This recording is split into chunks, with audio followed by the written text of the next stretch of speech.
Here's Kevin Armstrong's acoustic guitar, which was really initially just laid down as a bed, but it had a nice groove to it, so I kept it in the eventual track.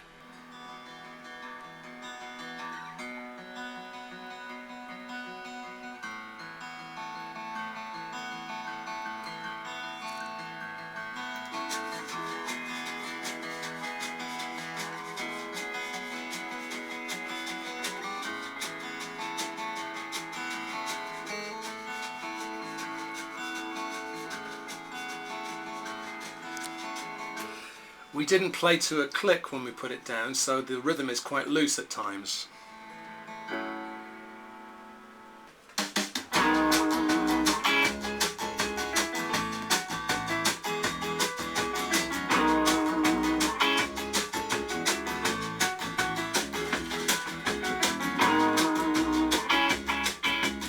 You'll notice at the end there, I actually took that last little chord of Kevin's guitar, duplicated it and delayed it, put it left and right and a slightly different EQ on each one of them.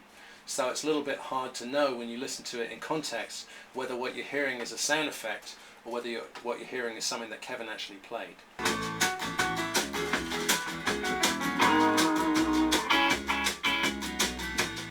Okay, the next element in there is a guitar riff that Kevin played, I think on his Les Paul.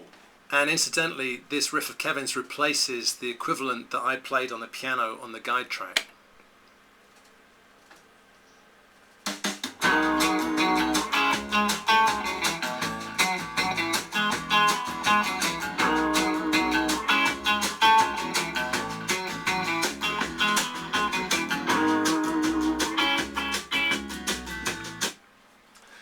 So that sweet guitar chunky thing that Kevin was playing in the verses, on those same two tracks when he got to the choruses he went into a sort of country arpeggio thing, which I think sounds really nice.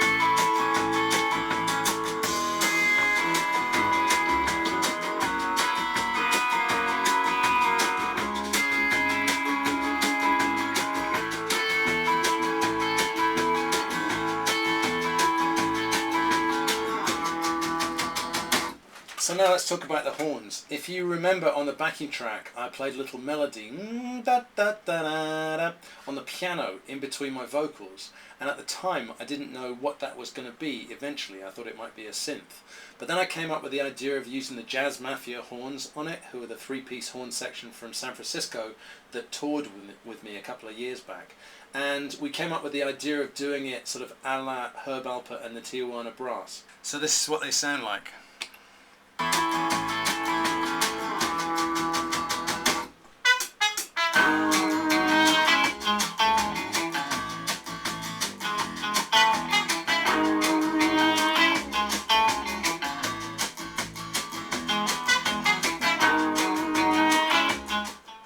When you record an ensemble like that, you have slightly less flexibility in terms of chopping stuff around, because some leakage from, let's say, the trumpet gets onto, you know, the sax, you know, but it ends up pretty good anyway.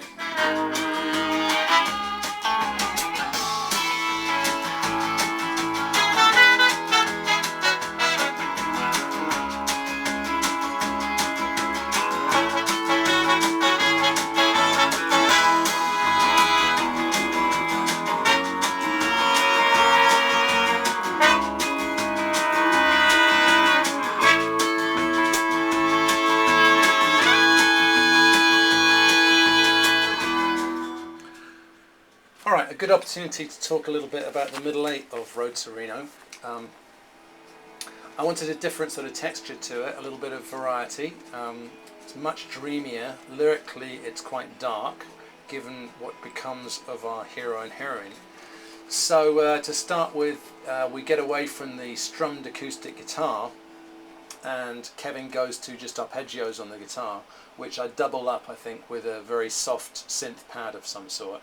A couple of different elements come in here. Rolls on the cymbals using padded sticks, which Liam Ganocki, our drummer, did as an overdub.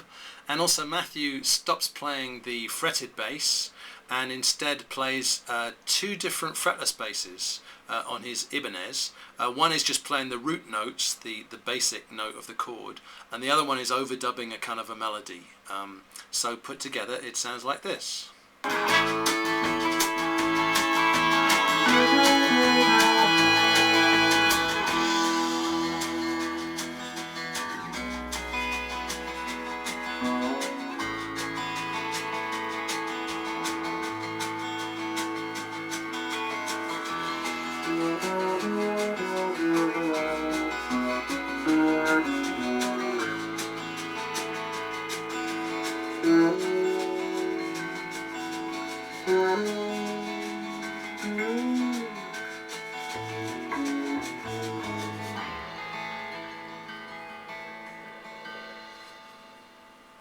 In the second half of the middle eight, I'm actually bringing in the original guide piano, but it then switches over to a MIDI piano, which I overdubbed later for the solo, and it goes like this.